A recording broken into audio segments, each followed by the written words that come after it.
আছে, যিয়ে জানে সি জানে, আৰু যিয়ে নাজানে তাৰ লগত এইটো ডাব্বা স্কুটি হয়। কাম বেক বন্ধুসকল, আজি আমি আছোঁ ৰাখালডুবি। ইয়াতে আছে চব কেটেগৰী 200+ cc হয়। এইটো আছে NS, আৰু ইয়াতে আছে ডমি 250 এণ্ড ডিউক 250।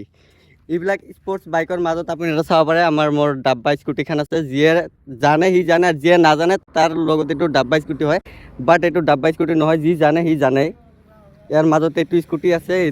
এতিয়া মানে ইয়াতে মানে ড্ৰেগ ৰেচ হ'ব। কোনটো বাইকৰ কোন বাইকৰ মাজত ড্ৰেগ ৰেচ হ'ব? ডমি 250 ভাৰ্চেছ ডিউক 250। এই দুটাৰ মানে ড্ৰেগ ৰেচ হ'ব। আমি ৰাখালডুবি আছোঁ, ইয়াতে ড্ৰেগ ৰেচটো শ্বুট কৰিম।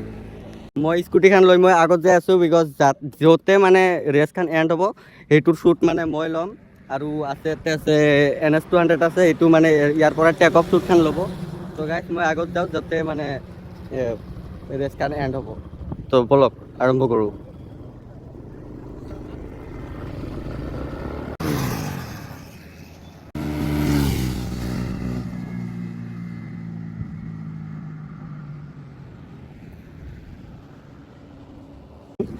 ডমি 250 আহি গ'ল।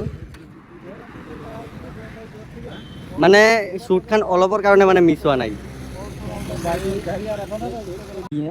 মানে সিয়ে কৈ আছে যে তাৰ টায়াৰ স্লিপ হৈছে।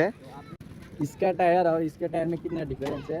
हाँ, मतलब डोमी का ओनर बोल रहा है इसका टायर स्लिप हुआ है, इसलिए ये रेस में हार गया। और बाकी आप लोग ड्यूक का टायर देख सकते हैं, डायरेक्ट प्लेन है, फिर भी ये जीत गया, आप देख सकते हैं। और इसका टायर भी देखो। तो अभी विनर कौन हुआ? हाँ, वही विनर कौन हुआ वो ऑडियंस डिसाइड करेगा।